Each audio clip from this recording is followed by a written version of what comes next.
चलो, last class में मैंने आपके लिए डेटा मेंबर के बारे में पढ़ाया था कि पाइथन में दो तरह के डेटा मेंबर्स होते हैं।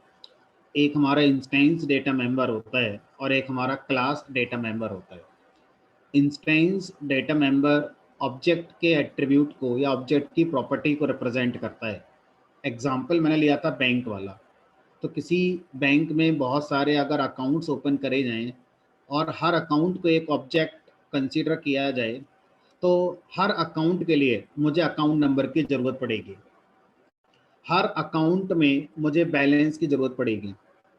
तो ये जो अकाउंट नंबर हैं, ये जो बैलेंस हैं, ये हर अकाउंट के लिए मुझे चाहिए। तो ये दोनों हमारे प्रॉपर्टीज़ क्या कहलाएंगी? Instance data members. ठीक है, और इनको हम कंस्ट्रक्टर के थ्रू इनिशियलाइज करते हैं। ठीक, उसके बाद फिर हमने एक एग्जांपल लिया था क्लास डेटा मेंबर। जितने भी अकाउंट्स बैंक में ओपन हो रहे हैं, उन सबके अपने इंडिविजुअल अकाउंट नंबर हैं, उन सबके अपने इंडिविजुअल बैलेंस होंगे, लेकिन उन सबका अपना ब्रांच कोड नहीं होगा। जो आईएफएससी कोड होता है, जो ब्रांच कोड होता है, जो ब्रांच नेम होता है, ये सबका अपना अपना नहीं होगा, ये सब अकाउंट्स में शेयर हो रहा होगा। तो इस तरह से हम क्या कर सकते हैं? इस तरह से क्लास डेटा मेंबर हम उन प्रॉपर्टीज के लिए बनाते हैं जो हमें लगता है कि ऑब्जेक्ट्स में ये शेयर होंगी, जिसका ऑब्जेक्ट से बहुत ज़्यादा डिपेंडेंसी हमारी नहीं होगी। तो ऐसे डेटा मेंबर्स को हम क्या बनाते हैं? क्लास डेटा मेंबर बनाते हैं। फाइन। आज हम आगे बात करेंगे इसी सीरीज में मेथड्स की, कि पाइथन के अंदर हमारे जो मेथड्स होते हैं, वो मेथड्स भी एक नहीं, तीन तरह के मेथड्स हमारे पाइथन की क्लास में होते हैं। अगर हम मेथड्स की बात करें यहाँ पर,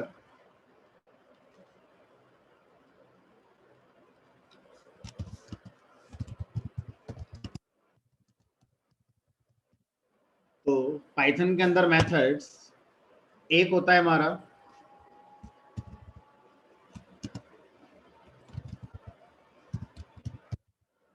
इंस्टेंस मेथड,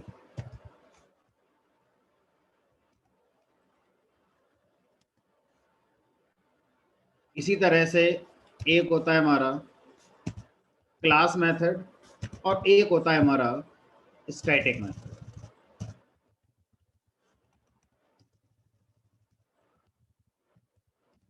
तो पाइथन में तीन तरह के हमारे मेथड होते हैं, इंस्टेंस मेथड, क्लास मेथड, और तीसरा है हमारा यहाँ पर स्टैटिक मेथड। अब इन तीनों तरह के मेथड में अभी तक जो हम मेथड पढ़ रहे थे, वो बाय डिफॉल्ट हमारा इंस्टेंस मेथड था। तो अभी तक हमने जो मेथड पढ़ा पाइथन के अंदर, वो हमारा इंस्टेंस मेथड कहलाता है। तो पहले मैं एक काम करता हूँ, आपको सिंटैक्स के थ्रू इन तीन तरह के मेथड्स को लिखना समझाता हूँ। फिर मैं आपको कॉन्सेप्चुअली बताऊंगा कि कब किस सिचुएशन में इंस्टेंस मेथड यूज करना चाहिए और कब किस सिचुएशन में स्टैटिक मेथड और क्लास मेथड यूज करना चाहिए। तो पहले सिंटैक्टिकली समझ लेते हैं किसी भी क्लास के अंदर ये तीन तरह के मेथड्स कहाँ पर मिलते हैं। ठीक है, तो मान लीजिए मैंने एक क्लास बनाई और क्लास का नाम सिंपली मैंने टेस्ट कर दिया। अब इस टेस्ट क्लास के अंदर मैं तीन मेथड बना रहा हूं। मान लीजिए एक मेथड का नाम मैंने कर दिया m1, और इसमें हम लोग सेल्फ आर्गुमेंट लेके चल रहे हैं। इसका मतलब है इसमें करंट ऑब्जेक्ट हमारा आएगा, दिस इज इंस्टेंस मेथड। एक सिंपल मैसेज मैंने लिख दिया यहाँ पर, दिस इज इंस्टेंस मेथड। ठीक, अब इसी क्लास में मैं एक दूसरा मेथड बनाता हूं और उस दूसरे मेथड का मैं टाइप रखना चाहता हूं क्लास मेथड।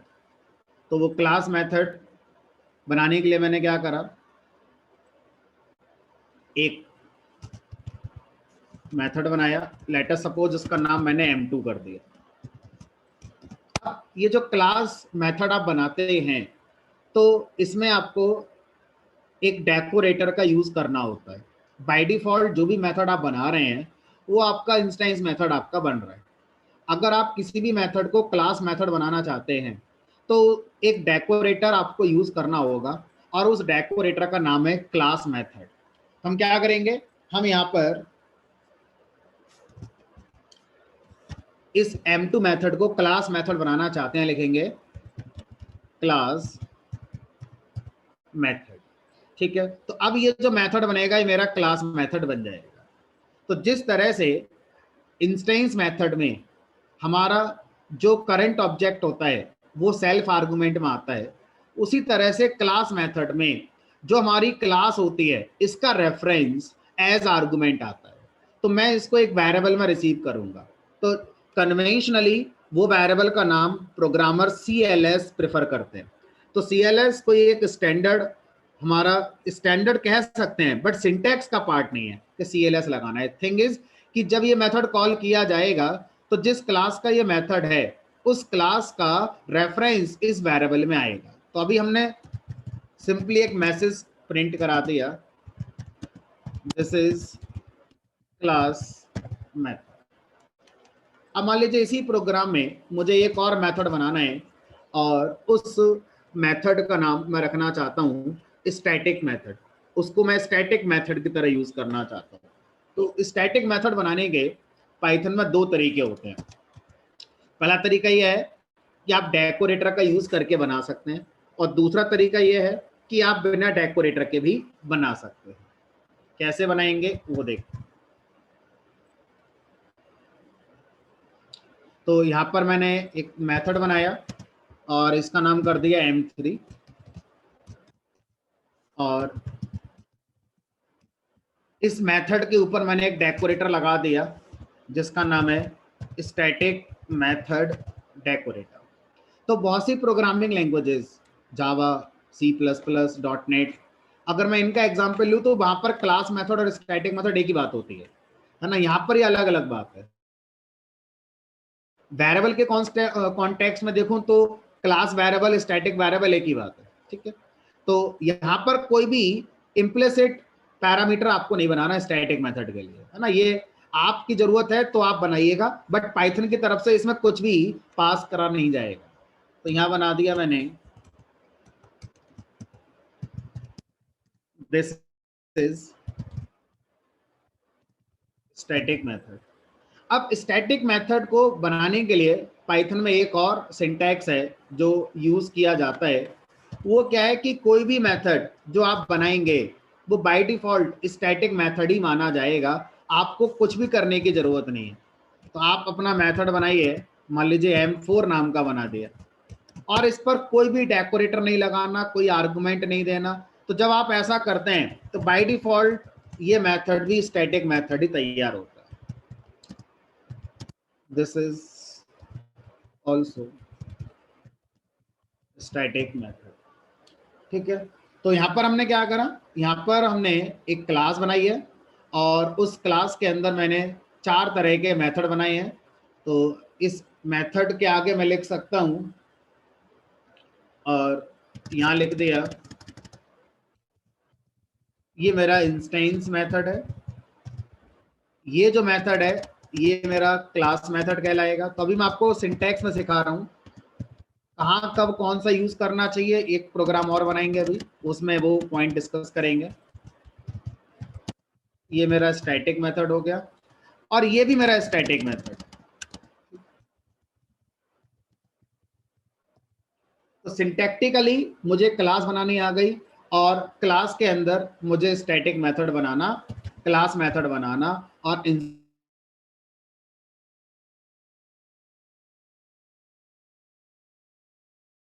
इनको कॉल करना होगा हमारे लिए। जब इनको कॉल करेंगे तब आप क्या कर सकते हैं, यहाँ पर इनका एग्जीक्यूशन देख पाएंगे। तो कॉल कैसे करा जाए, तो उसके लिए कहा गया कि जो भी हमारा यहाँ पर इंस्टेंस मेथड है उसको कॉल करने के लिए आपको क्लास का ऑब्जेक्ट चाहिए होगा। तो क्लास का ऑब्जेक्ट बनाएंगे और उस ऑब्जेक्ट पर हम क्या करेंगे, इंस्टेंस मेथड को कॉल करेंगे। तो टी नाम से मान लीजिए मैंने ऑब्जेक्ट क्रिएट कर लिया टेस्ट क्लास का, और यहाँ लिख दिया मैंने T.M1।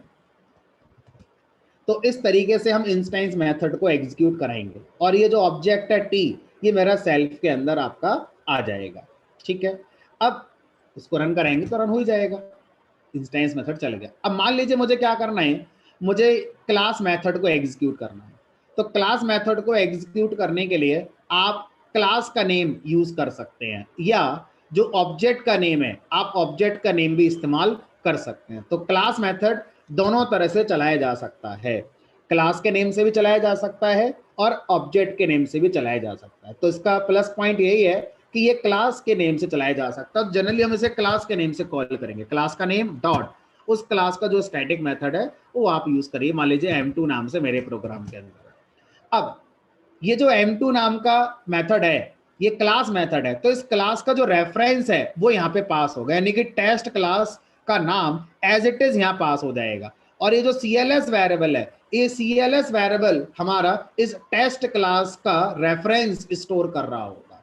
ठीक है, जैसे फंक्शन का रेफरेंस बना सकते हैं उसी तरह से क्लास का रेफरेंस भी बनाया जा सकता है। ठीक है, तो इस तरह से हमने क्या करा, टेस्ट क्लास का रेफरेंस हमने नहीं करा, ये काम पाइथन करेगा ही करेगा। इंटरनली इसमें टेस्ट क्लास का नाम एज ए फर्स्ट आर्गुमेंट पास करा जाएगा और वो यहाँ पर रिसीव हमारा हो जाएगा। इसका यूज क्या है वो अभी सीखना बाकी है, तो ये चलेगा। अब बात आती है स्टैटिक मेथड को। तो स्टैटिक मेथड को आप क्लास के नेम से कॉल करते हैं, जैसे क्लास मेथड क्लास के नेम से कॉल करते हैं, इसी तरह से स्टैटिक मेथड भी क्लास के नेम से कॉल किए जा सकते हैं। test.m3 test.m। तो इस तरह से ये मेरा कॉलिंग है इंस्टेंस मेथड की, ये मेरा कॉलिंग या तो क्लास मेथड की होगी या स्टैटिक मेथड की होगी। इसको देखकर नहीं बता पाएंगे क्या होगी, जिसने डेफिनेशन दी है वहां से हम बता पाएंगे कि ये क्लास मेथड है या स्टैटिक मेथड है। अदरवाइज तो ये कुछ भी हो सकता है इस कॉल को देखकर। ठीक है, हमें पता हमने बनाया है कि ये क्लास मेथड है, ये दोनों स्टैटिक मेथड है। अब इतने भी हमारे स्टैटिक मेथड हैं या क्लास मेथड हैं, क्या इनको हम ऑब्जेक्ट से कॉल कर सकते हैं? क्या इनको हम ऑब्जेक्ट से कॉल कर सकते हैं? तो क्लास मेथड को ऑब्जेक्ट से कॉल किया जा सकता है। तो मैंने क्या करा, जो M2 था इसको ऑब्जेक्ट से कॉल कर दिया t.m2 और ये चलेगा, यानी कि ये क्लास मेथड चल रहा है। तो जब t.m2 चला होगा तो इंटरनली क्या किया होगा, ये स्टेटमेंट कन्वर्ट हो गया होगा, t जिस क्लास का ऑब्जेक्ट है उसी में कन्वर्ट हो गया होगा, यानी कि test.m2 ही हो गया होगा और उसमें टेस्ट को एज आर्गुमेंट पास कर दे गया होगा। तो इंटरनली ये हुआ ही होगा हमारा। ठीक है, तो अब जब हम स्टैटिक मेथड को कॉल करते हैं तो स्टैटिक मेथड को भी ऑब्जेक्ट से कॉल कर सकते हैं। और यहाँ पर टी डॉट और यहाँ पर हमने क्या करा M3, स्टैटिक मेथड भी हमारा किससे चल जाता है, ऑब्जेक्ट के नाम से इस तरह से चल जाता है। अब क्वेश्चन ये आता है कि सर ये जो स्टैटिक मेथड है और ये जो स्टैटिक मेथड, इनमें डिफरेंस क्या है? अब डिफरेंस आपको समझ में आएगा। अगर आप स्टैटिक मेथड को डेकोरेटर का यूज करके बनाते हैं तो कॉल करने वाला क्लास के नेम से भी कॉल कर सकता है और ऑब्जेक्ट के नेम से भी कॉल कर सकता है। और आप अपने कोड को बचाने के लिए, कम लिखने के लिए, सिंप्लिसिटी के लिए कहते हैं कि जब यही स्टैटिक मेथड हो जाता है तो मैं क्यों इसको लगाऊं। तो उसका जो एक डिसएडवांटेज या उसका जो एक दूसरा पार्ट बनेगा वो ये कि अब ये मेथड सिर्फ क्लास के नेम से कॉल हो सकता है। अगर आप ऑब्जेक्ट के नेम से ऐसे स्टैटिक मेथड को कॉल करते हैं जो बिना डेकोरेटर के बनाया गया था, एरर आ जाती है। तो अभी M3 को अगर मैं कॉल कर रहा हूं तो ऑब्जेक्ट के नेम से कॉल हो जा रहा है। तो मुझे लगता है कि जो M4 स्टैटिक मेथड है वो ऑब्जेक्ट के नेम से कॉल शायद ना हो, एरर दे दे। लेट मी चेक, एरर आ गई। तो यहां पर स्टैटिक मेथड M3 भी है, स्टैटिक मेथड M4 भी है, ध्यान से देखो। लेकिन ये जो स्टैटिक मेथड है ये क्लास के नेम से कॉल होगा और ऑब्जेक्ट के नेम से भी कॉल हो सकता है, जबकि ये जो स्टैटिक मेथड है सिर्फ और सिर्फ क्लास के नेम से कॉल हो सकता है। तो आपको डिसाइड करना है कि आप स्टैटिक मेथड डेकोरेटर का यूज करके बनाते हैं या बिना डेकोरेटर का यूज करके बनाते हैं। तो बिना डेकोरेटर के बनाएंगे, इसका मतलब है आप सामने वाले को ये एक रेस्ट्रिक्शन दे रहे हैं कि भाई आप हमेशा मेरे मेथड को क्लास के नेम से ही कॉल कर सकते हैं, कोई और तरीका आपको नहीं यूज करना। सिंटैक्टिकली ये मेथड्स आपको समझ में आ जाते हैं कि ये हमारा कैसे चलता है। ठीक है, अब कोशिश करते हैं इनका मीनिंग समझने की कि सर कब किस सिचुएशन में किस तरह के मेथड को यूज करना चाहिए। तो इंस्टेंस मेथड की यूज हम तब करते हैं जब मुझे इंस्टेंस मेथड के अंदर इंस्टेंस डेटा मेंबर का यूज करना हो। फिर सुनेंगे, अगर मुझे इंस्टेंस मेथड के अंदर इंस्टेंस डेटा मेंबर यूज करना है तो एक ही ऑप्शन है कि वो मेथड इंस्टेंस मेथड ही होना चाहिए, कोई और होना ही नहीं चाहिए। क्यों? फिर सोचिए, आपने कहा कि आपको मेथड के अंदर इंस्टेंस डेटा मेंबर चाहिए। इंस्टेंस डेटा मेंबर सेल्फ से आता है, यहां तो सेल्फ होता ही नहीं है, यहां तो सेल्फ होता ही नहीं है, यहां पर ऑब्जेक्ट नहीं है। सीएलएस ऑब्जेक्ट को रिप्रेजेंट नहीं कर रहा है, सीएलएस क्लास के रेफरेंस को रिप्रेजेंट कर रहा है। इकलौता यही वो मेथड होता है जिसमें ऑब्जेक्ट हमारा आर्गुमेंट में आता है। तो अगर आप ऑब्जेक्ट के डेटा मेंबर यूज करना चाहते हैं, जैसे अकाउंट के केस में अकाउंट नंबर, अकाउंट का बैलेंस, तो वो यहां पर अगर आपको यूज करना है तो वो ऑब्जेक्ट आपके पास होना चाहिए। वो ऑब्जेक्ट सेल्फ की फॉर्म में ही हमें मिल जाता है। कब? अगर हम इंस्टेंस मेथड का यूज करते हैं। तो किसी मेथड में अगर कोड लिखने के लिए या कोड लिखते समय मुझे ऑब्जेक्ट के डेटा मेंबर यूज करने हैं तो वो इंस्टेंस मेथड ही होना चाहिए, कोई और मेथड नहीं होना चाहिए। एक एग्जांपल लेके चलता हूँ, बहुत छोटा एग्जांपल लेके चलेंगे, सिंपल सा। तो मान लीजिए मैंने एक क्लास बनाई और इस क्लास का नाम कर दिया कैल्सी। अब इस कैल्सी क्लास के अंदर मैं दो इंस्टेंस डेटा मेंबर बना रहा हूँ, ठीक है। तो ऐसा करने के लिए मैं कंस्ट्रक्टर का यूज करने जा रहा हूँ। तो मैंने क्या कंस्ट्रक्टर बना दिया यहाँ पर,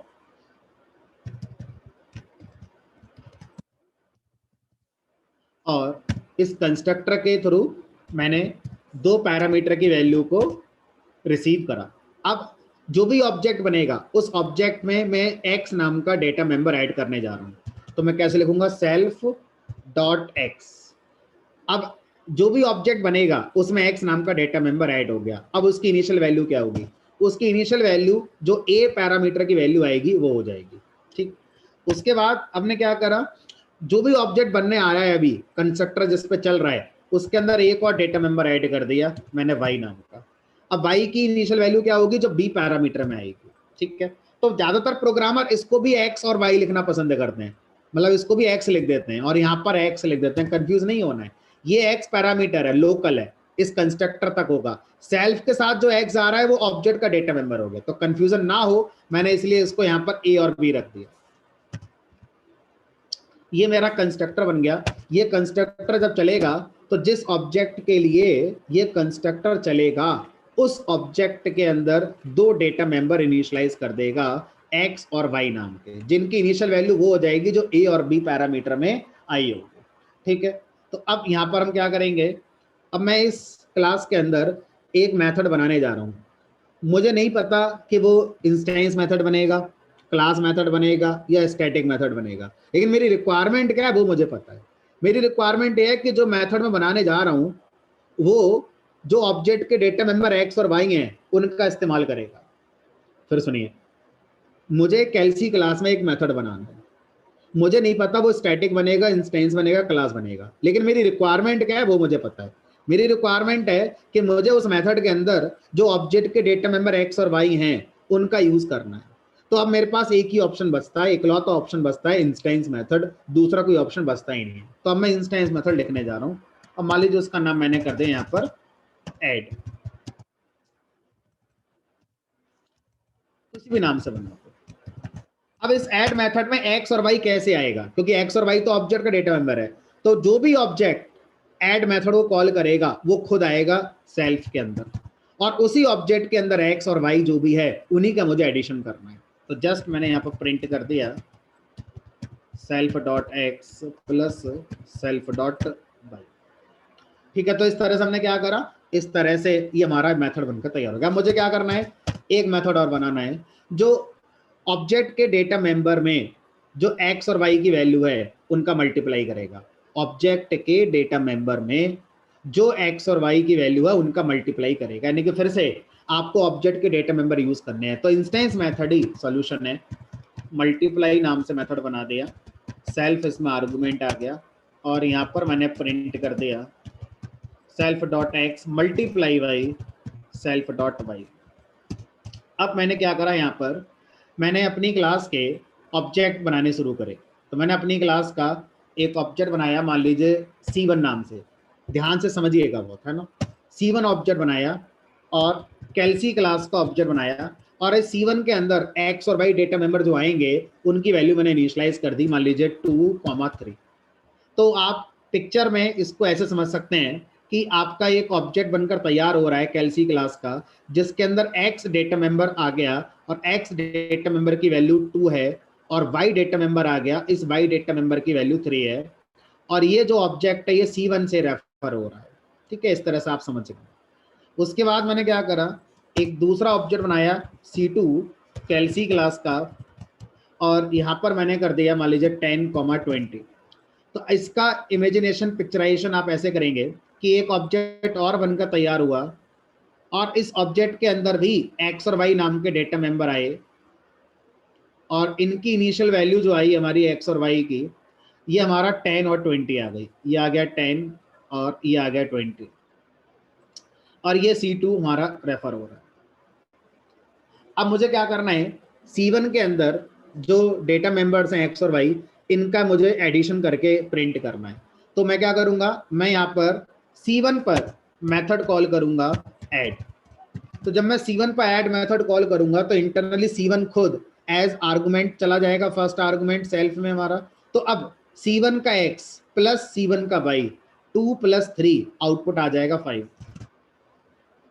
अब मैं आपसे कहूं कि नहीं, मुझे C2 के अंदर जो डेटा मेंबर x और y हैं उनका एडिशन करना है, तो आप कोड एक बार लिख चुके हैं, है ना, लॉजिकली आपने सोचकर कोड लिख दिया, बस आप यहाँ पर कोड को एग्जीक्यूट कराई जाएगी। तो आप C2 पर जब ऐड चलाएंगे तो ये ऐड मेथड C2 के डेटा मेंबर का एडिशन करने वाला काम करेगा, क्योंकि ऐसा कोड लिखकर आप आ चुके हैं पहले। अगर आपने मल्टीप्लिकेशन करना है तो आपको बताना होगा किस ऑब्जेक्ट के डेटा मेंबर के मल्टीप्लिकेशन में यूज करना है। C1 का करना है तो C1 dot multiply, C2 dot multiply. अब सोचिए, अगर मैं आपसे कहूं बैंक वाला एग्जांपल, तो एक बैंक है जिसमें बहुत सारे अकाउंट्स हैं, हर अकाउंट में डिपॉजिट होगा, हर अकाउंट में विड्रॉ होगा, तो आपको बताना होगा कि किस अकाउंट से होगा, किस अकाउंट में डिपॉजिट होगा।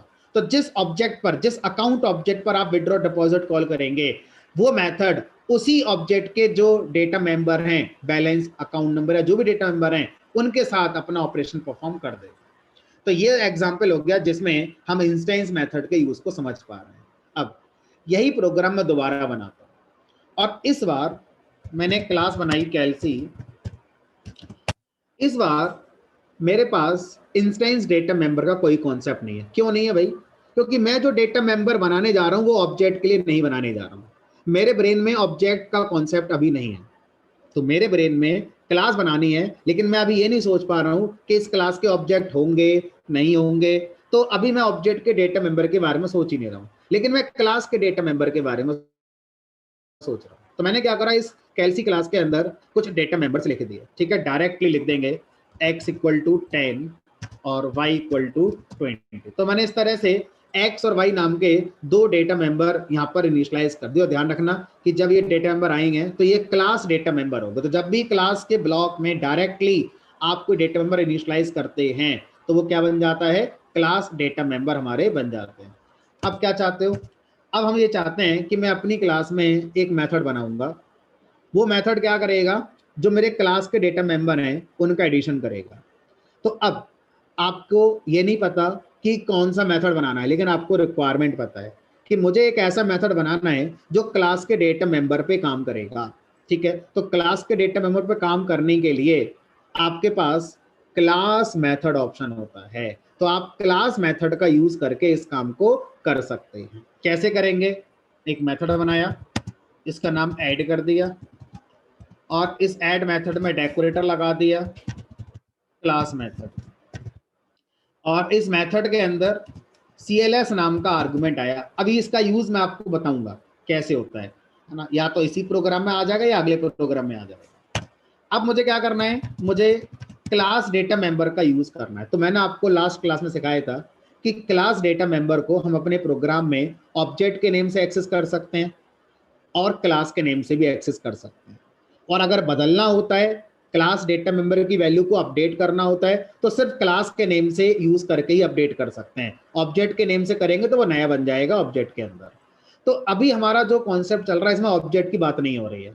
तो अभी मेरे पास एक ही रास्ता बचता है कि अगर मैं क्लास डेटा मेंबर को यूज करूंगा तो क्लास के नेम से यूज करूंगा, that is calcy dot x calcy dot y. तो मैंने क्या करा, प्रिंट फंक्शन के अंदर जाके लिख दिया calcy dot x plus calcy dot y. अब क्या करना है आपने, अब आपने एक और मेथड बनाना है जो इन क्लास डेटा मेंबर का मल्टीप्लीकेशन करेगा। जल्दी बना देते हैं, कॉपी पेस्ट हो जाएगा। तो यहां लिख दिया मैंने मेथड का नाम ऐड की जगह मल्टीप्लाई, और यहां पर calcy dot x multiply y calcy dot y. अब मैंने कहा इन दोनों को चला कर देखा, तो जब इन दोनों को चलाने की बारी आई तो क्लास के नेम से मैंने कॉल कर दिया कैलसी डॉट ऐड और कैलसी डॉट मल्टीप्लाई। आंसर आ गया 30,200। अभी भी इस क्वेश्चन का आंसर नहीं आया कि सर इसकी जरूरत क्या है और ये क्या कर रहा है यहाँ पर हमारा, तो अभी आएगा, इसका भी नंबर आएगा। अब मान लीजिए यहां तक आपका सारा कोड हो गया। अब किसी ने आपसे ये कह दिया कि यार क्लास का नाम कैलसी नहीं था, क्लास का नाम ना कैलकुलेटर है। तो अब जितने भी लोग इस क्लास को यूज करेंगे वो कैलसी की जगह कैलकुलेटर नाम से यूज करेंगे।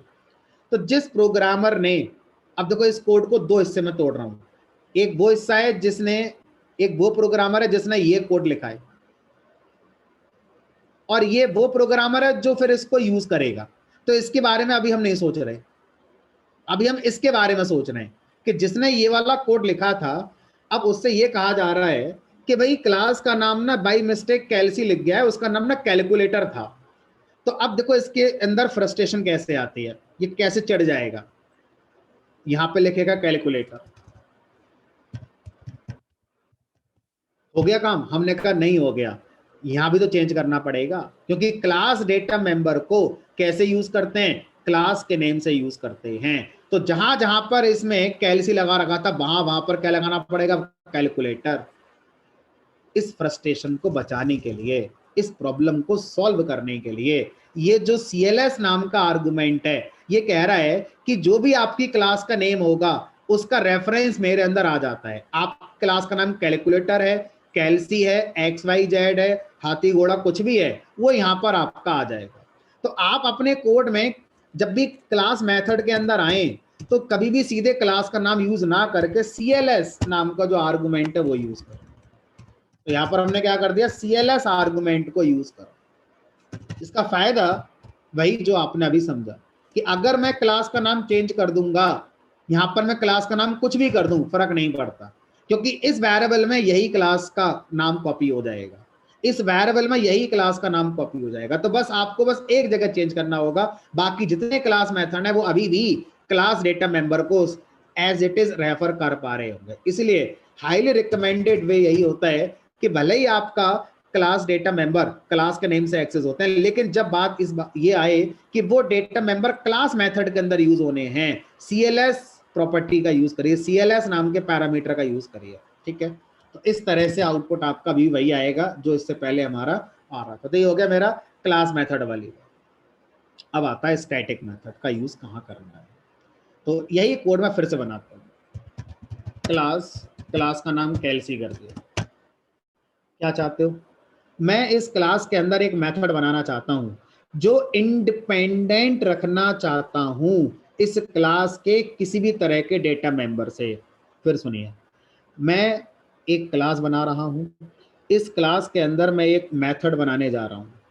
क्या काम करेगा वो मेथड, हमने कहा वो मेथड जो भी काम करेगा उस काम को करने में इस क्लास के किसी भी डेटा मेंबर का इस्तेमाल नहीं होगा, ना तो इस क्लास का डेटा मेंबर होगा ना इस क्लास के ऑब्जेक्ट का डेटा मेंबर। तो किसी भी तरह के डेटा मेंबर का इस्तेमाल उस मेथड में नहीं किया जाएगा, लेकिन उस मेथड को अपना ऑपरेशन करना है। तो ऐसा मेथड जो खुद से सक्षम है, अपने खुद का डेटा जनरेट करे, खुद का डेटा लेकर आए और फिर ऑपरेशन करे, वो किसी भी क्लास के ऑब्जेक्ट का डेटा या खुद का डेटा यूज ना करे, ऐसे मेथड को स्टैटिक मेथड कहते हैं। तो मैंने एक स्टैटिक मेथड बना दिया ऐड नाम से। अब एक चीज बताओ, अगर आप ऐड नाम का स्टैटिक मेथड बनाएंगे तो दोनों तरीके मैंने आपको सिखा दिए हैं, डेकोरेटर के साथ बना सकते हो और बिना डेकोरेटर के साथ बना सकते हो। तो मैं बिना डेकोरेटर के बना रहा हूं ताकि मैं क्लास के नेम से ही कॉल करूंगा, ऑब्जेक्ट के नेम से कभी कॉल ही नहीं करूंगा। अब अगर इसके अंदर ना तो कोई ऑब्जेक्ट आता है ना ही इसमें कोई क्लास का रेफरेंस आता है, तो इसमें एडिशन किस बात का होगा? तो फिर ऐड मेथड ने कहा कि जो मुझे कॉल करेगा वही मुझे अपने नंबर देगा, मैं अपने पैरों पर खुद खड़ा होऊंगा, यानी कि जो भी मुझे कॉल करेगा वो मुझे बताएगा कि इन चीजों पर ऑपरेशन करिए। तो जितनी बार ये कॉल किया जाएगा उतनी बार एज पैरामीटर ही पास किया जाएगा। यानी कि पैरामीटर तो यहां भी हो सकते हैं, पैरामीटर तो यहां भी हो सकते हैं, मना नहीं कर रहे हैं, लेकिन यहां पर एडवांटेज है कि हम ऑब्जेक्ट के डेटा मेंबर का भी यूज कर सकते हैं ऑपरेशन, प्लस अगर कोई पैरामीटर लाना चाहते हो तो वो भी ला सकते हो, मना थोड़ी है, यहां भी ला सकते हो पैरामीटर आप लाना चाहते हो तो, ठीक है। बट यहां पर क्या है, यहां पर आपको पैरामीटर ही लाने होंगे। अगर इस मेथड को अगर कॉल करते समय कुछ इनपुट चाहिए तो सिर्फ और सिर्फ पैरामीटर से ही मिल सकता है, कोई और तरीका यहां पर नहीं होगा। अब इनका x प्लस वाई कर दिया मैंने और एक मेथड और बना दिया मल्टीप्लाई नाम से, दो पैरामीटर लेकर आ गए और इनका मल्टीप्लीकेशन भी कर दिया, x मल्टीप्लाई वाई। अब इनको रन करना तो हमें आता ही है, calcy dot add calcy dot multiply, x और वाई की वैल्यू पास करनी रहेगी। तो ये हमारा हो गया स्टैटिक मेथड। अब पाइथन की लाइब्रेरी में क्या कहीं पर कोई class method, static method, instance method के एग्जाम्पल मिल जाएंगे? हमने कहा स्ट्रिंग क्लास के अंदर लोअर मेथड, अपर मेथड, ये सब इंस्टेंस मेथड है। लिस्ट के अंदर अपेंड मेथड, सॉर्ट मेथड, ये सब इंस्टेंस मेथड है। सर कोई क्लास मेथड या स्टैटिक मेथड का एग्जांपल बताइए। हमने कहा पाइथन के अंदर एक मॉड्यूल है जिसका नाम है डेट टाइम। उस डेट टाइम मॉड्यूल के अंदर एक क्लास है और उस क्लास का नाम भी डेट टाइम है। तो अगर मैं डेट टाइम मॉड्यूल के अंदर से डेट टाइम नाम की क्लास को इंपोर्ट करना चाहता हूं तो मैं लिखूंगा from data time import data time. जिसको कोई क्वेश्चन पूछा है हैंड रेज कीजिए, चैट बॉक्स में लिख दीजिए, मैं उसको अनम्यूट कर रहा हूँ, आपको कुछ पूछना है? यस रमा, बताइए क्या पूछना है? सर मुझे ये पूछना है कि ये जो आपने क्लास के नेम की हेल्प से मेथड्स को कॉल किया है, इसे ऑब्जेक्ट क्रिएट करके भी कर सकते हैं ना? अगर मैं स्टैटिक मेथड के लिए बताऊं तो स्टैटिक मेथड में मैंने डेकोरेटर नहीं लगाया, स्टैटिक मेथड डेकोरेटर। तो अगर स्टैटिक मेथड बिना डेकोरेटर के बनाया जाता है तो ऑब्जेक्ट से कॉल नहीं हो सकता, फिर क्लास के नेम से ही कॉल होगा। हाँ, स्टैटिक जो क्लास मेथड है वो आप चाहें तो ऑब्जेक्ट से भी कॉल कर सकते हैं और आप क्लास के नेम से भी कॉल कर सकते हैं, दोनों से कर सकते हैं। तो अगर डेकोरेटर यूज नहीं किया है तो हम ऑब्जेक्ट की हेल्प से कॉल ही नहीं कर सकते फंक्शंस नहीं, को? इन दोनों मेथड को नहीं कर सकते, अगर करने की कोशिश करोगे तो एरर आ जाएगी। ओके, ठीक है, ठीक है सर। चलिए तो अब बात करते हैं कि यहां पर जो हमारा डेट टाइम मॉड्यूल है, डेट टाइम मॉड्यूल के अंदर से आपने क्या करा, डेट टाइम नाम की क्लास को इंपोर्ट कर लिया। ठीक, अब इस डेट टाइम क्लास के अंदर एक मेथड है, अब मुझे नहीं पता वो कौन सा है, आपको गैस करना है। उस मेथड से क्या होगा वो बात की बात है, लेकिन आपको पहले सिंटैक्स में समझ में आना चाहिए कि ये क्या हो सकता है। मैंने आधा हिस्सा आपको बता दिया कि ये डेट टाइम एक मॉड्यूल का नाम है पाइथन में, जैसे random module, math module, OS module, उसी तरह से डेट टाइम नाम का एक मॉड्यूल होता है। इस मॉड्यूल के अंदर या किसी भी मॉड्यूल के अंदर अब तक आपने पढ़े थे फंक्शंस होते हैं, वेरिएबल्स होते हैं, लेकिन मॉड्यूल के अंदर क्लासेस भी तो हो सकती हैं। तो इस मॉड्यूल के अंदर क्लास है जिसका नाम है डेट टाइम। अब मैंने ये सिंटैक्स लिखा है, तो मुझे आप पॉसिबिलिटी इस बात की बताइए कि यहाँ पर ये जो नाउ है ये किस तरह का मेथड हो सकता है डेट टाइम क्लास का? सर स्टैटिक या क्लास मेथड, क्योंकि तो कॉल करने वालों को तो पता ही नहीं ना कि बनाने वाले ने इसको स्टैटिक मेथड बनाया या क्लास मेथड बनाया, क्योंकि सिंटैक्स में कॉल करने वाला क्लास के नेम से जब डॉट लगाकर कोई मेथड कॉल करता है तो उसको दोनों में से कुछ भी ऑप्शन हो सकता है, या वो क्लास मेथड भी हो सकता है, वो स्टैटिक मेथड भी हो सकता है। अब ये एग्जैक्टली क्या होगा, ये तो डेट टाइम क्लास का डॉक्यूमेंटेशन आपने पढ़ना होगा, या ये जो नाउ मेथड है, इस नाउ मेथड का डॉक्यूमेंटेशन पढ़ना होगा। कैसे पढ़ेंगे? एक तो हेल्प है, दूसरा शॉर्टकट क्या है, जिस मेथड का डॉक्यूमेंटेशन पढ़ना है उस मेथड या उस फंक्शन के पैरेंथेसिस के बीच में कर्सर लेकर आइए, शिफ्ट के साथ टैब प्रेस कर दीजिए और वो क्या करेगा, वो आपको अपना डॉक्यूमेंटेशन ओपन करके दिखा देगा।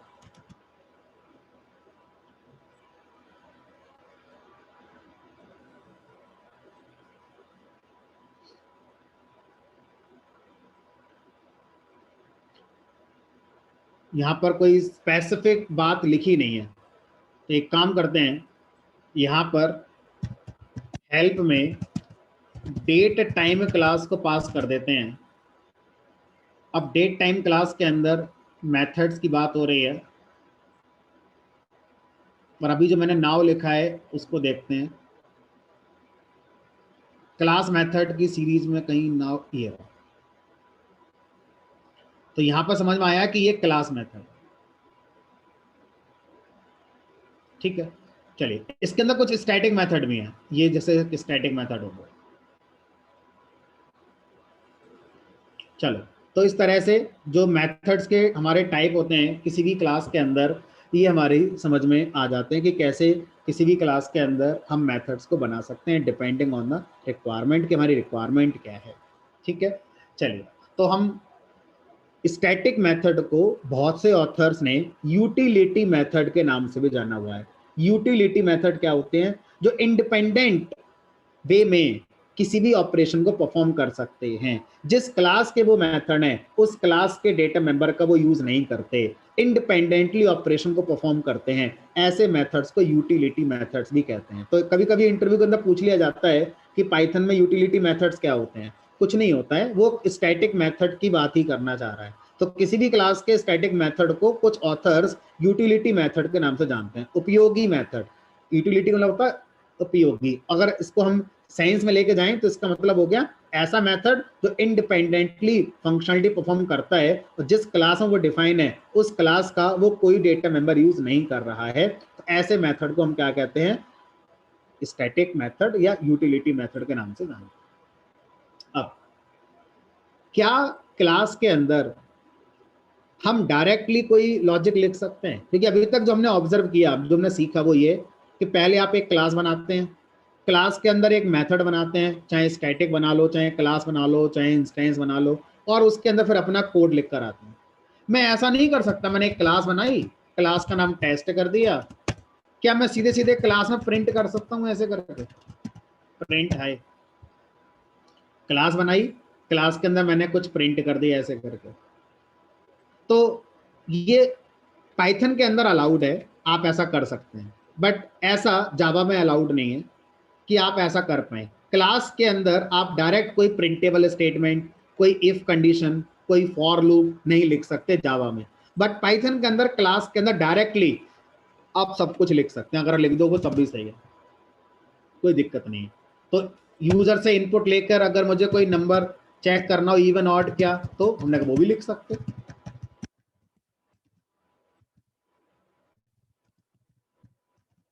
सिंटैक्टिकली आप ऐसा कर पा रहे हैं, लेकिन इसको समझने की कोशिश करिए कि आप ऐसा क्यों कर रहे हैं, क्या वजह है ऐसा करने की, आप चाहते क्या हो ऐसा करके।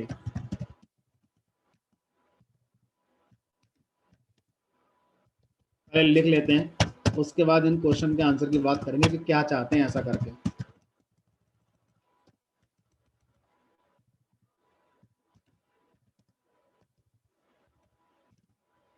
हाई प्रिंट हो गया और नंबर दे दिया 20, इवन नंबर आ गया, खत्म। तो अब बताओ कि आपने ऐसा लिखकर क्या हासिल कर लिया? ठीक है, समझ में आ गया, लिख सकते हैं, सिंटैक्टिकली अलाउड है। तो ऐसा आपको नहीं करना है, क्यों नहीं करना है उसको समझते हैं। अगर मैं आपसे कहूं इस कोड को दोबारा इस्तेमाल करना है तो कैसे करोगे? इस कोड को इस क्लास के किसी ऑब्जेक्ट के लिए इस्तेमाल करना है। मैंने इस टेस्ट क्लास का ऑब्जेक्ट बनाया, मान लीजिए मैंने लिखा t=टेस्ट। अब मुझे इस ऑब्जेक्ट के लिए इस लॉजिक का इस्तेमाल करना है, कैसे करोगे?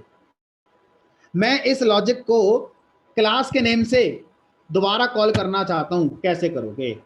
मतलब ये लॉजिक तो किसी तरह से रियूजेबल है ही नहीं, क्योंकि ना तो ये क्लास के ऑब्जेक्ट पे डॉट लगा के, क्लास के नेम, क्लास के ऑब्जेक्ट पे डॉट लगा के तो इंस्टेंस मेथड चलते हैं, क्लास के नेम पर डॉट लगाकर क्लास मेथड, स्टैटिक मेथड चलते हैं, उनका अंदर लिखा कोड चलेगा। ये तो कुछ है ही नहीं, ना तो ये स्टैटिक मेथड के अंदर लिखा कोड है, ना क्लास मेथड के अंदर लिखा कोड है, ना इंस्टेंस मेथड के अंदर लिखा कोड है, तो ये तो चलेगा ही नहीं। तो हमने पाइथन से पूछा, जब चलना ही नहीं है, इतना बेकार है, तो आपने अलाउ ही क्यों किया? ऐसा लिखना आपने लीगल करा ही क्यों? जब आपको लगता है कि ये बेकार है तो आपने अलाउ ही क्यों किया है फिर? तो उसका आंसर आता है कि डायरेक्ट क्लास में हम जनरली उस कोड को लिखते हैं जो हम थ्रू आउट क्लास एग्जीक्यूशन एक बार चलाना चाहते हैं। समझने की कोशिश करिए, आपकी क्लास के अंदर अगर कोई इंस्टेंस मेथड है तो ये इंस्टेंस मेथड को हम किसी भी ऑब्जेक्ट पर, ओवन ऑब्जेक्ट पर जितनी बार चाहें उतनी बार कॉल कर सकते हैं। इसी तरह से अगर एक और ऑब्जेक्ट आ जाए O2, तो ये O2 भी जितनी बार चाहे उतनी बार कॉल कर सकता है। यानी कि इस मेथड को हम कितनी बार भी एग्जीक्यूट करा सकते हैं, उस क्लास के एक ही ऑब्जेक्ट पर बार बार, या उस क्लास के अलग अलग ऑब्जेक्ट पे बार बार। अगर मेरे पास कोई क्लास मेथड है या स्टैटिक मेथड है तो इन दोनों मेथड के अंदर लिखा कोड भी हम कई बार चला सकते हैं। क्लास के नेम से कॉल करते जाइए, जितनी बार लिखा उतनी बार चल जाएगा। कई बार मेरी रिक्वायरमेंट ऐसी होती है कि मुझे एक ऐसा कोड लिखना है जो किसी क्लास में लिखा जाए लेकिन वो एक बार चले, जिसका वन टाइम एग्जीक्यूशन हो, वन टाइम एग्जीक्यूशन, दोबारा चलना ही नहीं चाहिए। तो वो कोड कहाँ लिखें? जिन लोगों ने जावा पढ़ी है उन लोगों के लिए आंसर बताता हूँ, स्टैटिक ब्लॉक। तो जावा के अंदर एक कॉन्सेप्ट था स्टैटिक ब्लॉक नाम का, जहां पर आप क्या करते थे, अपना वो कोड लिखते थे जो क्लास लोड होने पे चलेगा, मतलब एक बार का कोड जो पूरी क्लास के एग्जीक्यूशन में चलेगा, तो वो स्टैटिक ब्लॉक में लिखा जाता था। लास्ट बैच में जब मैं ये पढ़ा रहा था तो बोला सर कंस्ट्रक्टर भी तो होते हैं, कंस्ट्रक्टर भी तो एक बार चलता है। उसने सोचा सही, लेकिन थोड़ा अगर ज्यादा सोचा जाता तो कंस्ट्रक्टर के अंदर लिखा कोड भी कई बार चलता है। कंस्ट्रक्टर एक ऑब्जेक्ट पर एक बार चलता है, क्या दूसरे ऑब्जेक्ट पर नहीं चलेगा फिर एक बार? क्या तीसरे ऑब्जेक्ट पर नहीं चलेगा एक बार? मैंने कहा मुझे ऐसा कोड लिखना जो पूरी क्लास के एग्जीक्यूशन में, चाहे एक ऑब्जेक्ट बने, चाहे 100 ऑब्जेक्ट बने, चाहे ऑब्जेक्ट बने चाहे ना बने, अगर क्लास मेमोरी में आ गई, अब उसके बाद एक कोड जरूर चलना चाहिए। अगर क्लास मेमोरी में आ गई है तो वो कोड जरूर चलना चाहिए और उसके बाद दोबारा कभी नहीं चलना चाहिए। वन टाइम एग्जीक्यूशन मुझे किसी कोड का करना है तो उस कोड को आप डायरेक्ट क्लास के ब्लॉक में लिखते हो। तो जो भी कोड आप क्लास के ब्लॉक में डायरेक्टली लिखते हैं वो उस क्लास के मेमोरी में लोड होते ही एग्जीक्यूट कर दिया जाता है। इस क्लास का कंस्ट्रक्टर, इस क्लास का ऑब्जेक्ट बनना, इस क्लास का बाकी जो चीजें हैं वो बाद में होंगी, पहले ये हमारा कोड जो लिखा हुआ है पहले वो मेमोरी में लोड होगा। ठीक है, तो इस तरह से वन टाइम एग्जीक्यूशन किसी कोड का करना है। क्या कोड हो सकता है सर ऐसा कोई एग्जांपल जो मुझे एक ही बार चलाना हो किसी क्लास का कोड? तो ऐसा कई बार हो सकता है। मान लीजिए आप क्या चाहते हैं, आप ये चाहते हैं कि आपके ऑपरेटिंग सिस्टम जो विंडोज है, विंडोज ऑपरेटिंग सिस्टम के अंदर बहुत सारे फीचर होते हैं। तो विंडोज ऑपरेटिंग सिस्टम के अंदर मान लीजिए कोई हमारा फंक्शन है एफ नाम का, फॉर एग्जांपल, आप उसे अपने क्लास टेस्ट से कॉल करना चाहते हैं, तो आपको क्या करना होगा, इस ऑपरेटिंग सिस्टम की नेटिव लाइब्रेरी जो आती है उसको पहले आपको क्या करना होगा, ऑपरेटिंग सिस्टम के साथ रजिस्टर करना होगा। तो ये वाला जो काम है, नेटिव लाइब्रेरी को रजिस्टर करना ऑपरेटिंग सिस्टम के साथ, ये जनरली हम एक बार करना चाहेंगे, हम इसे बार बार कभी नहीं करना चाहेंगे। ठीक है, तो इस काम को करने के लिए जो कोड होगा वो यहाँ डायरेक्टली लिखा जा सकता है। ठीक, चलिए, तो ये हमारा क्लास के अंदर मेथड और मेथड वाला काम हो जाता है। ठीक, अब आप लोगों के लिए कुछ क्वेश्चंस हैं, देखते हैं कि आप में से कौन आंसर दे पाएगा। मुझे क्या करना है, मुझे एक यूज केस दिया हुआ है जिसमें एक ऑर्गेनाइजेशन है, उस ऑर्गेनाइजेशन में बहुत सारे एम्प्लॉय हैं, हर एम्प्लॉय एक ऑब्जेक्ट की तरह आपको कंसीडर करना है। अब ये जो एम्प्लॉयज हैं बहुत सारे हो सकते हैं। जब इन एम्प्लॉय को आप प्रोग्राम में क्रिएट करेंगे तो इनका इनिशियलाइजेशन करना है। कुछ एम्प्लॉयज ऐसे रखने हैं, कुछ एम्प्लॉयज ऐसे रखने हैं जिनका नाम जिनकी एम्प्लॉय आईडी और उनकी सैलरी, ये हमारा जब ऑब्जेक्ट क्रिएट होगा उस समय आपने पास करनी है इनिशियलाइज करते समय। लेकिन कुछ ऑब्जेक्ट ऐसे हैं जिनका सिर्फ नाम और एम्प्लॉय आईडी आएगी, लेकिन उनकी सैलरी आपको नहीं बतानी, वो फ्रेशर है, उनका पैकेज फिक्स है कि उनको इतनी सैलरी मिलनी है, ठीक है। कुछ एम्प्लॉय ऐसे बनाने हैं जो काइंड ऑफ इंटर्नशिप करने आए हैं, उनका सिर्फ नाम है हमारे पास, उनकी कोई एम्प्लॉय आईडी हमने नहीं दे रखी है।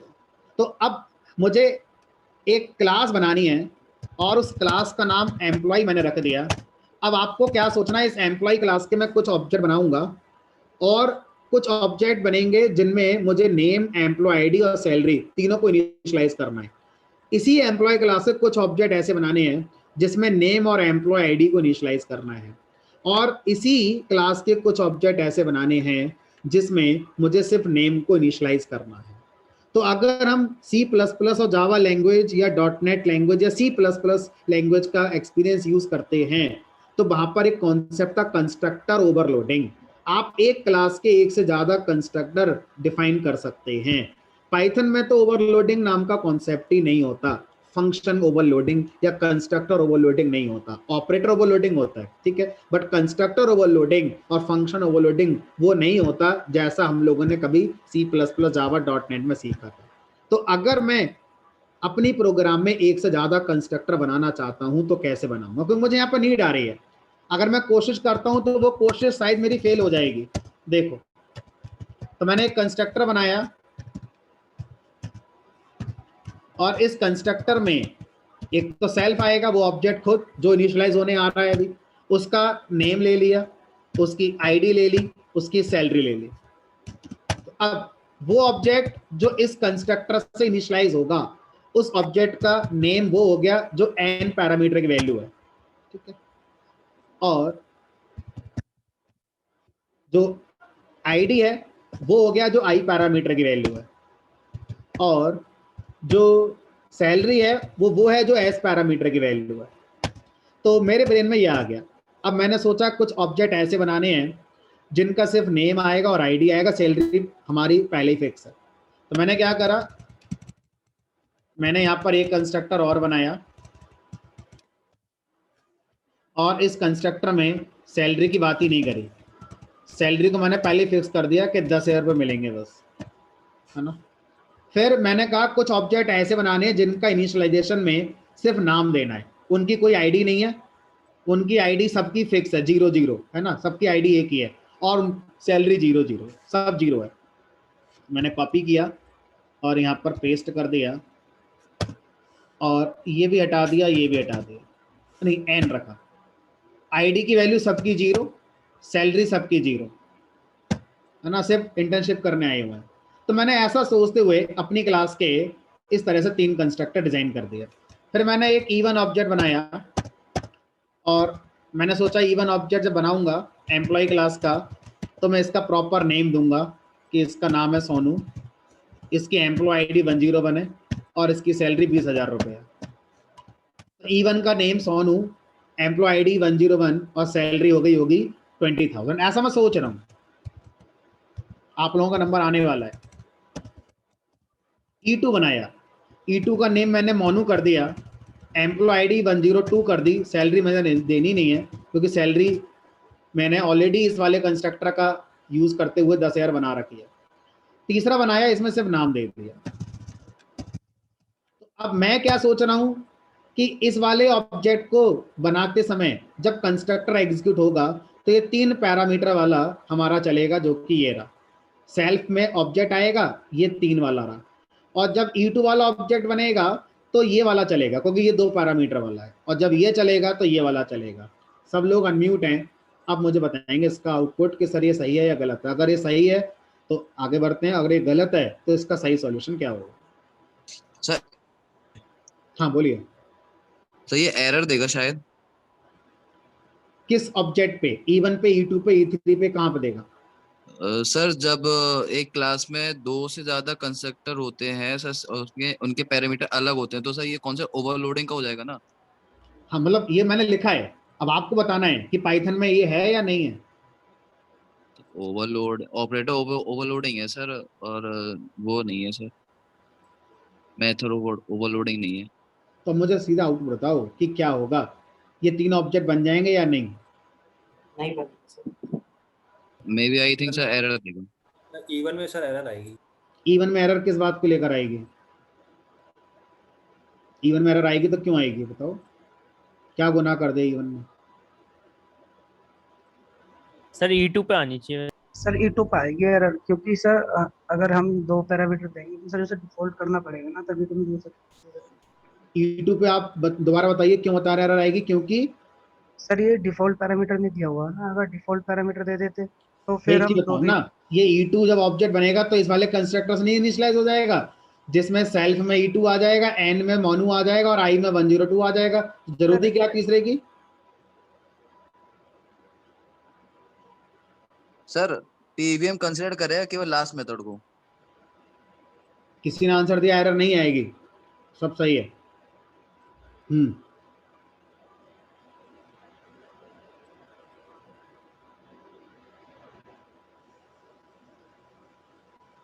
सर केवल E3 वाला चलेगा। सर पीवीएम जो है केवल लास्ट मेथड को कंसीडर करेगा, बाकी ऊपर दो मेथड को कंसीडर नहीं करेगा। इवन E2 में एरर आएगी सर।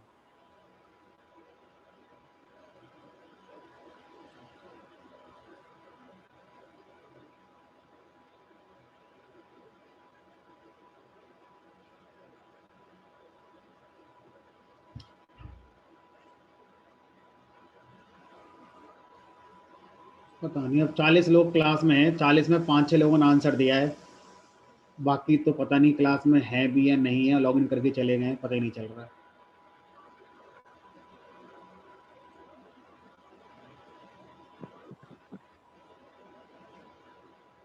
सर अगर ऐसा है कि ये पर्टिकुलर पैरामीटर पे चल रहा है तो फिर एरर नहीं आएगा। लास्ट वाले को सिर्फ अपडेट कर दो सर, बाकी दो ऊपर वाले को नहीं चलेगा।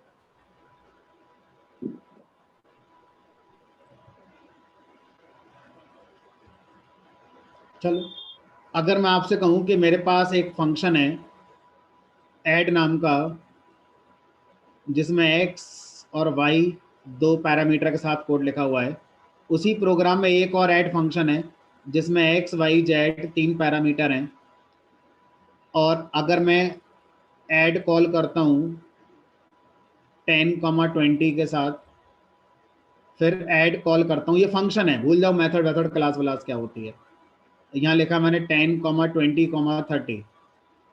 तो अब बताओ कौन सा मेथड, कौन सा फंक्शन किस कॉल के लिए एप्लीकेबल है।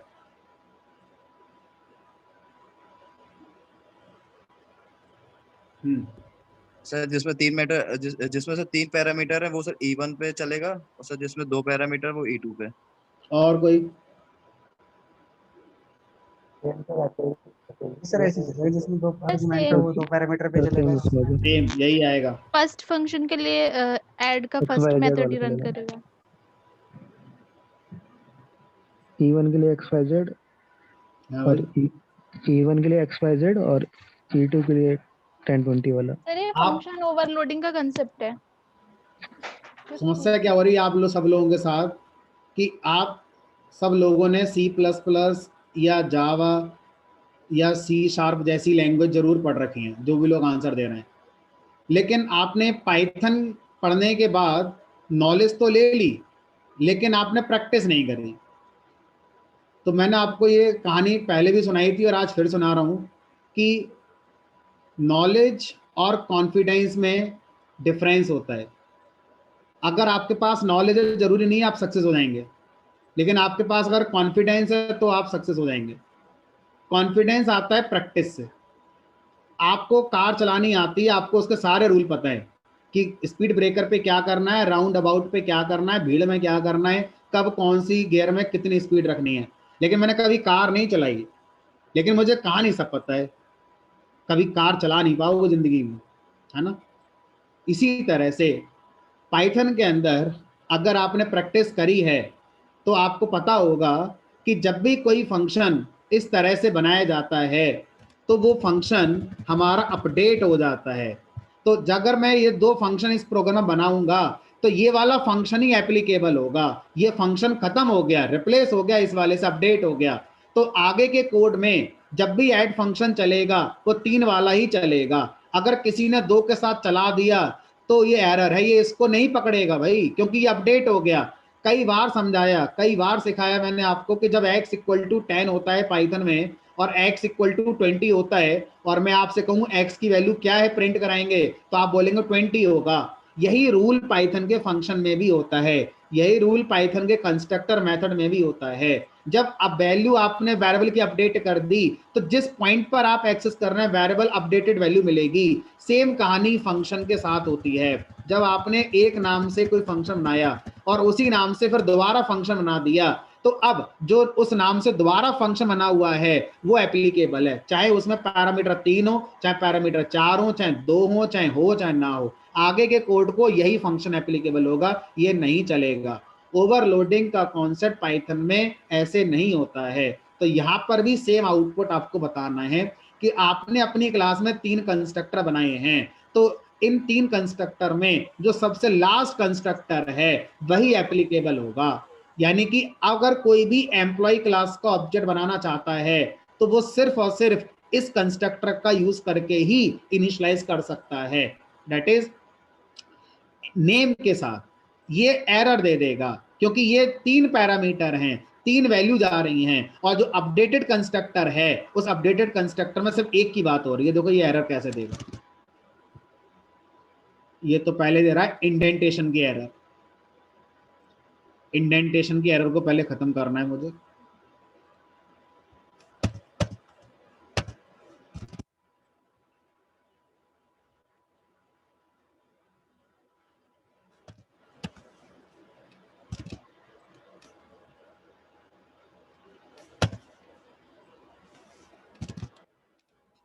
ये देखो ये ऐसा ही एरर, E1 पे एरर आ गई। क्या कह रहा है, constructor takes 2 positional arguments but 4 were given.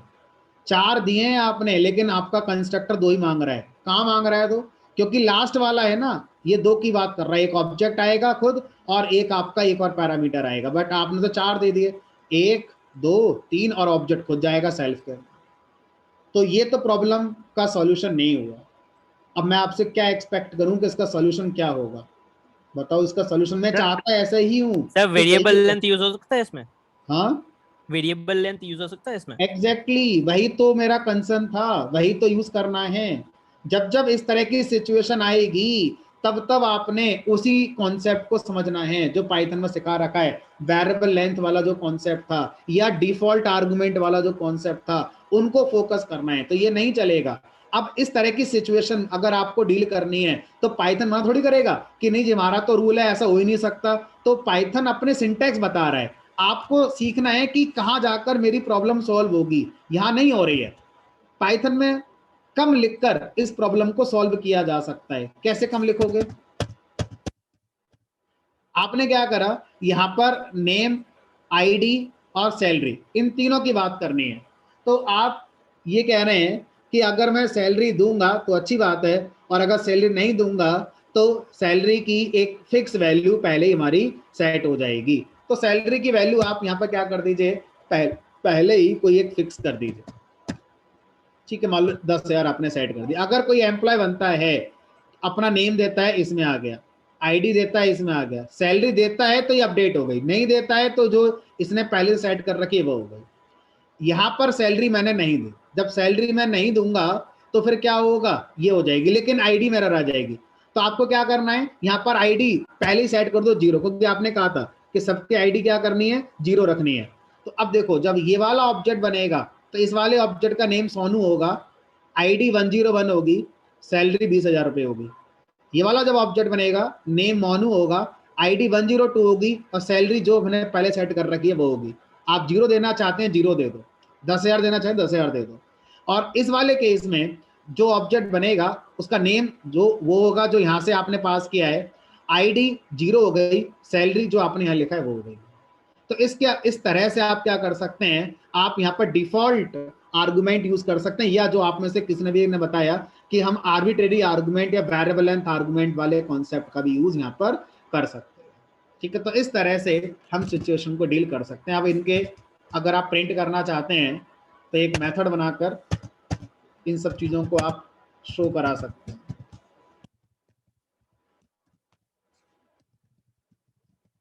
Again मैं आपसे सबसे रिक्वेस्ट ही करूंगा, कोई फोर्स तो है नहीं, कोई एग्जाम तो मैं आपका ले नहीं रहा हूँ, नंबर आएंगे कम ज़्यादा, प्रैक्टिस करिए। और प्रैक्टिस करने के लिए मैंने असाइनमेंट्स दे रखे हैं, असाइनमेंट्स आप बनाकर सबमिट कर रहे हैं तो सब आप जानते हैं, और नहीं कर रहे हैं तो आप देखिए आप कहाँ स्टैंड करते हैं दुनिया में। Self dot name comma self dot ID comma self dot salary. अब जिस ऑब्जेक्ट की डिटेल प्रिंट करनी है उस ऑब्जेक्ट के नेम पर इसको आप और भी अपने अकॉर्डिंग कस्टमाइज कर सकते हैं ना। मैंने अभी जस्ट इतना ही लिख दिया है, तो आप अपनी रिक्वायरमेंट को देखिए, आइडेंटिफाई करिए और उसके अकॉर्डिंग और क्या कस्टमाइजेशन करना चाहते हैं आप इसमें कस्टमाइजेशन कर सकते हैं।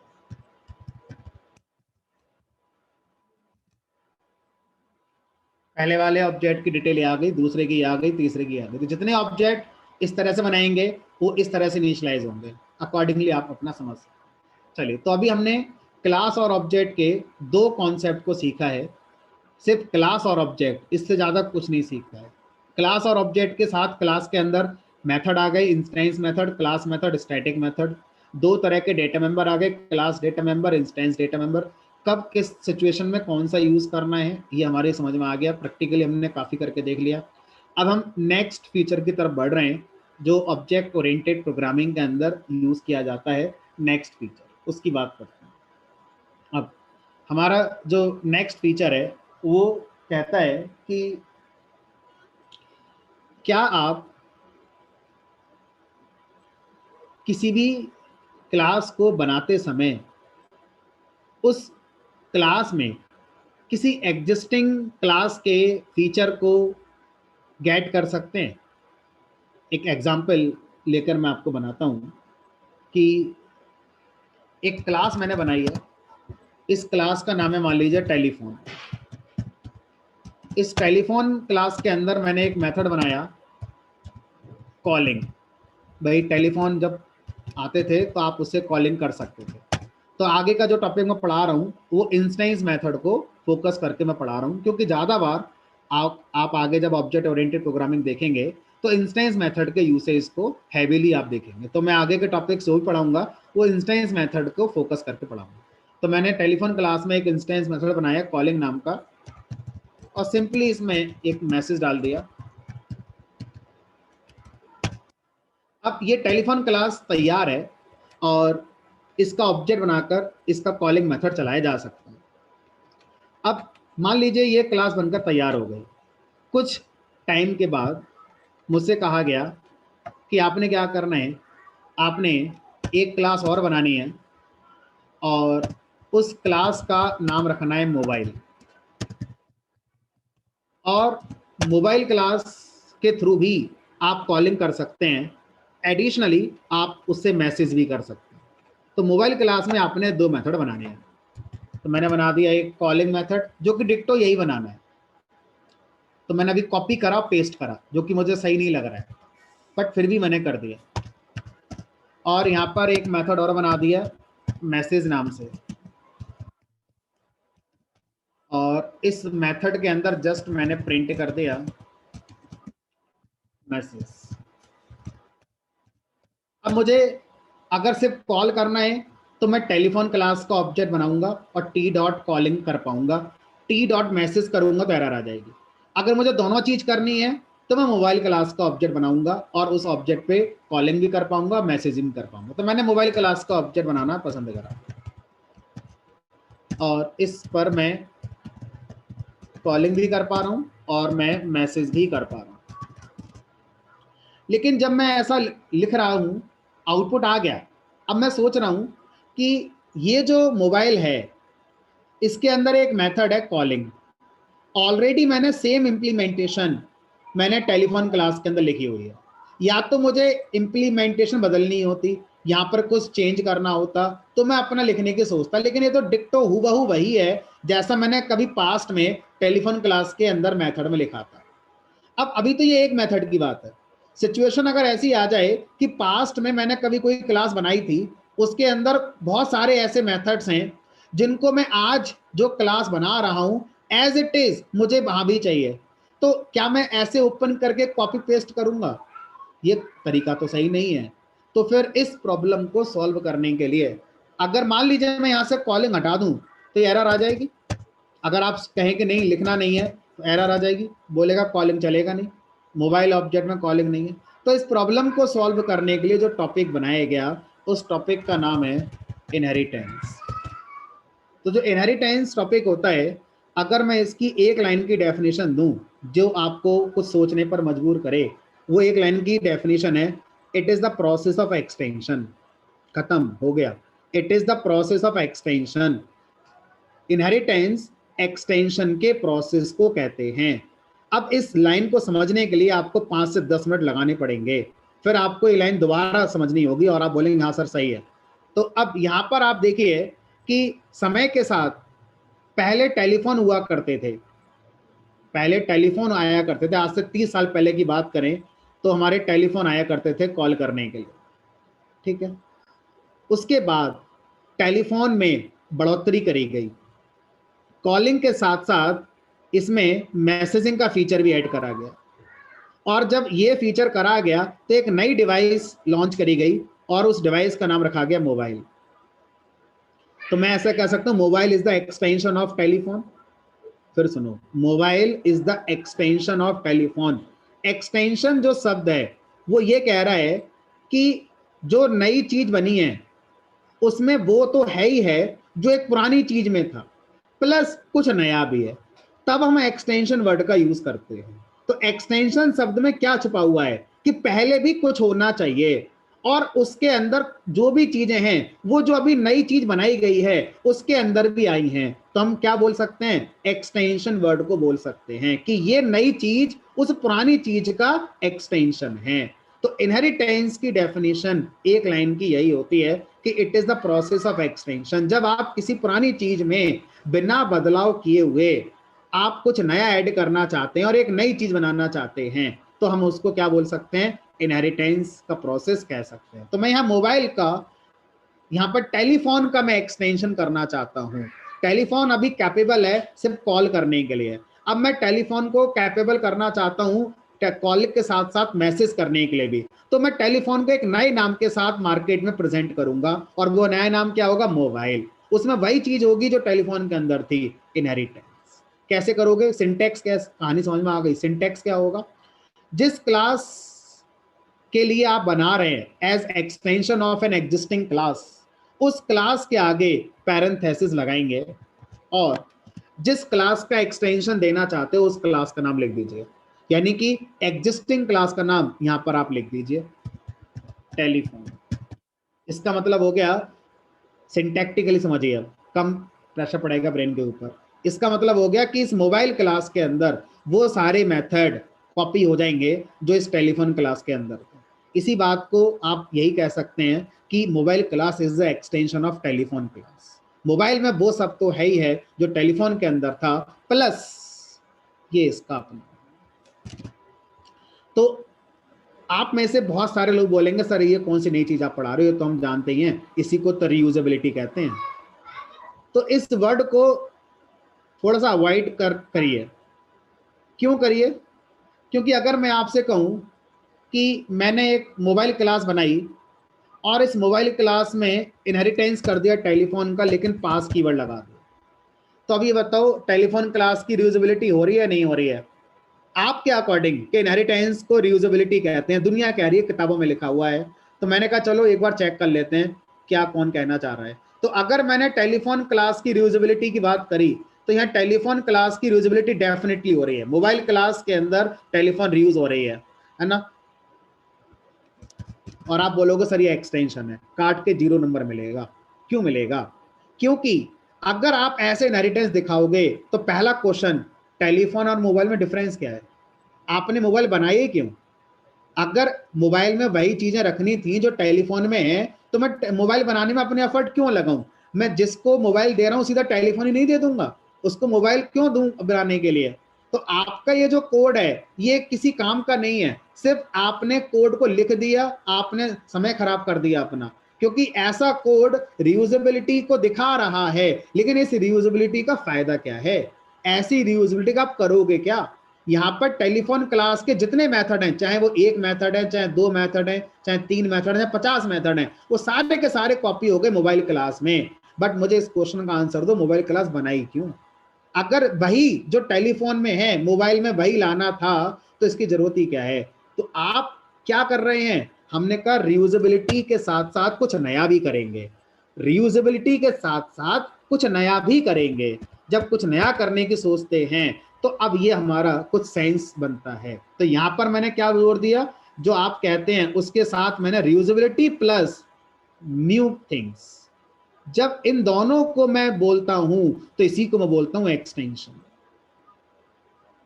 Reusability plus new things equal to extension. तो इनहेरिटेंस ये होता है, ये नहीं होता।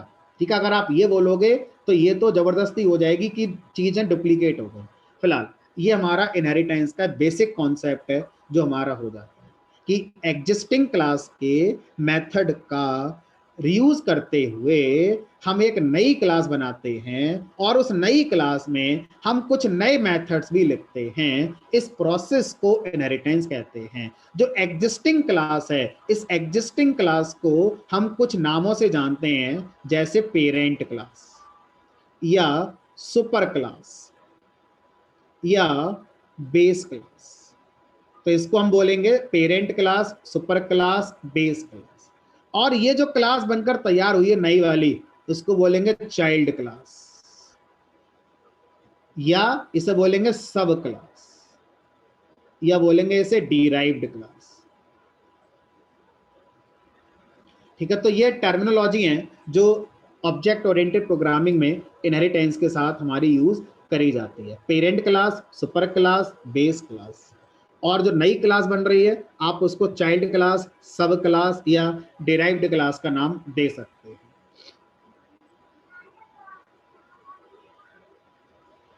ठीक है, अब ये जो इनहेरिटेंस है, इस इनहेरिटेंस को पाइथन के आगे और एक्सटेंशन दिया गया, यानी कि पाइथन में इस इनहेरिटेंस को हम और भी आगे पढ़ सकते हैं। तो एक काम करते हैं, अब इतना रखते हैं, बहुत सारी चीजें हो गई।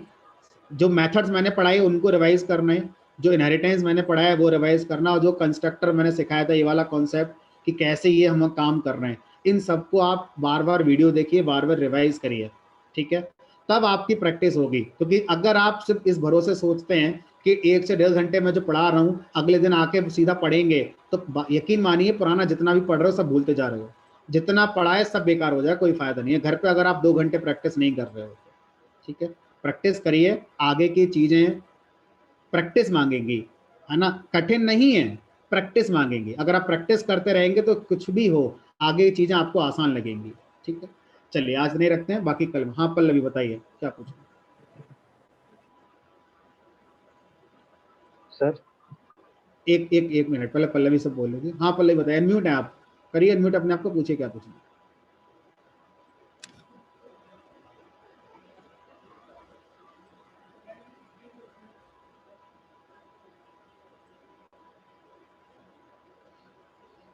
चलिए, और दूसरा कोई पूछना चाह रहा था, पूछिए।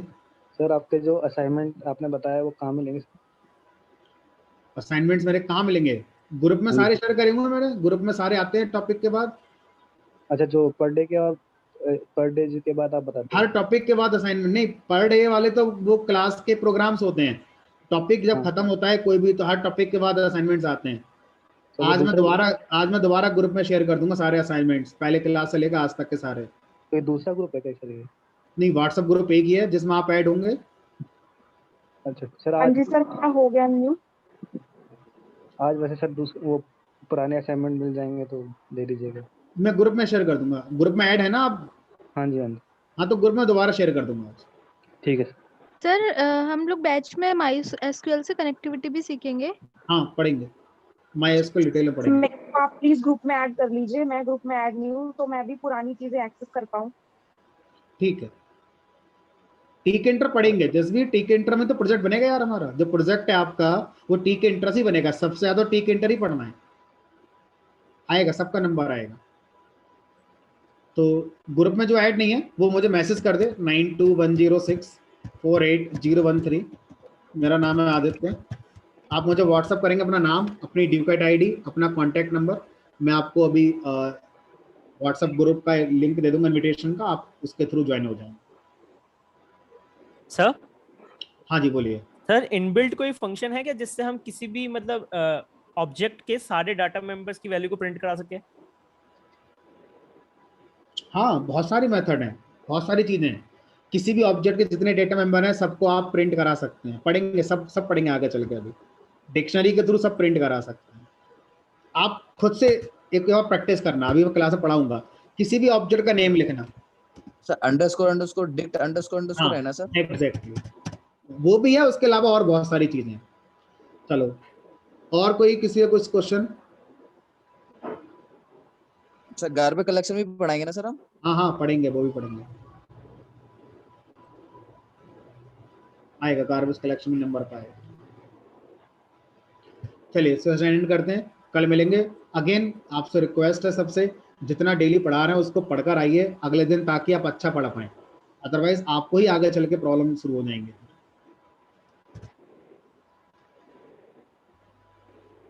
सर हाँ बोलिए। सर एक मिनट में स्क्रीन शेयर करना चाहता हूँ सर, क्योंकि मेरा प्रोग्राम है। करो, दिखाओ क्या प्रोग्राम।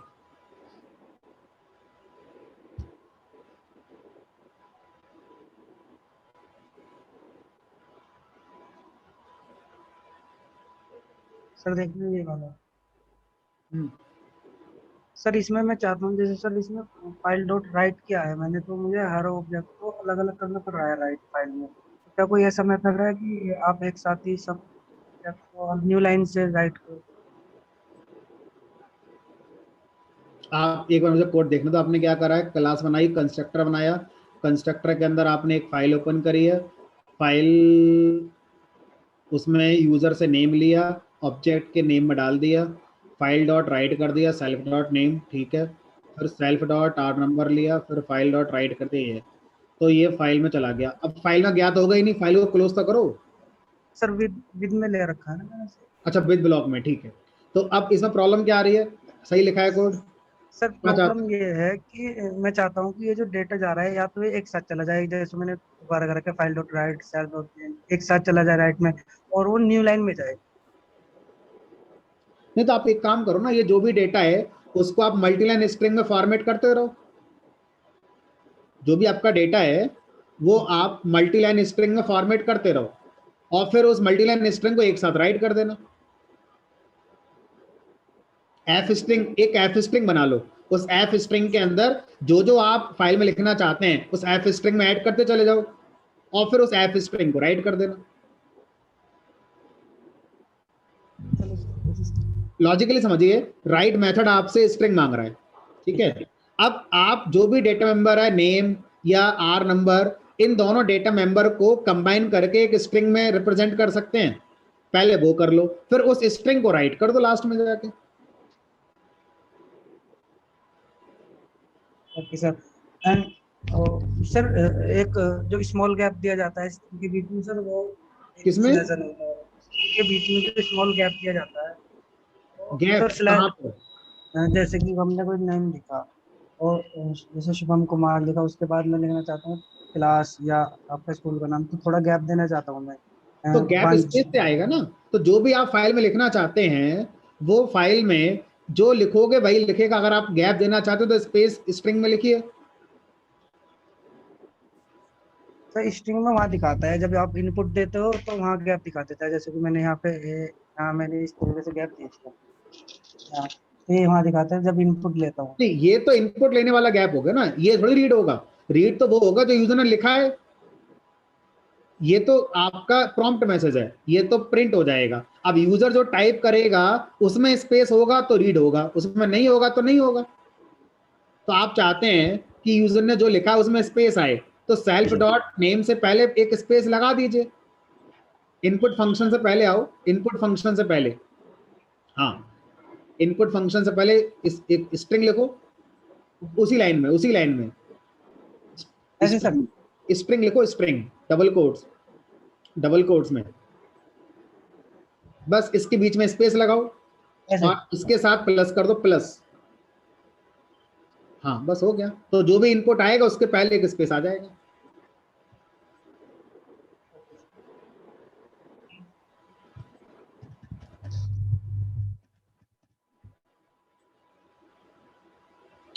ठीक है, और कोई भाई किसी की समस्या?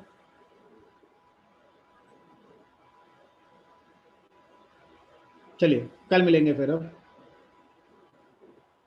अगेन प्रैक्टिस कीजिए, थोड़ा समय निकालिए अपनी बिजी लाइफ से।